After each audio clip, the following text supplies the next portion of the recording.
बातमी पालघरमधून आहे। पालघरमधल्या वाढवण बंदरासंदर्भात महाराष्ट्र प्रदूषण नियंत्रण मंडळाची जनसुनावणी होते आणि या जनसुनावणीच्या पार्श्वभूमीवर पालघर बोईसरमध्ये तगडा पोलीस बंदोबस्त सुद्धा तैनात करण्यात आलाय।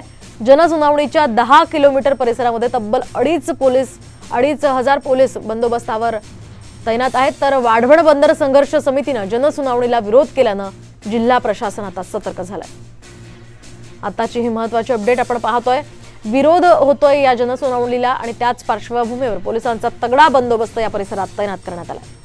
मोदी सरकारचा महत्त्वाकांक्षी प्रकल्प असलेल्या वाढवण बंदराच्या हालचालींचा वेग आता जो आहे तो वाढलेला आहे आणि त्याच संदर्भात महाराष्ट्र प्रदूषण नियंत्रण मंडळाकडून आज जनसुनावणीचे आयोजन जे आहे ते पालघरच्या क्रीडा संकुलामध्ये करण्यात आलेलं आहे। आपण माझ्या मागे बघू शकतोय की ह्याच ठिकाणी जी आता काही वेळात जनसुनावणी जी आहे ती जनसुनावणीला सुरुवात होणार आहे। पण बघायला गेलं तर आपल्या ह्याच्या पाठीमागे आपण बघू शकतोय की जवळपास 10,000 लोक बसतील इतका सभामंडप जो आहे तो उभारण्यात आलेला आहे। त्यामुळे कुठेतरी शांततेने ही जनसुनावणी पार पडावी यासाठी पोलिसांचा फौजफाटा जो आहे तो तैनात करण्यात आलेला आहे। आपण दुसऱ्या बाजूने बघू शकतोय की या ठिकाणी सभामंडपामध्ये महाराष्ट्र प्रदूषण नियंत्रण मंडळाचे अधिकारी, त्यानंतर जिल्हाधिकारी, पोलीस अधीक्षक असे एकूण इथे उपस्थित आहेत। आपण बघायला गेलो तर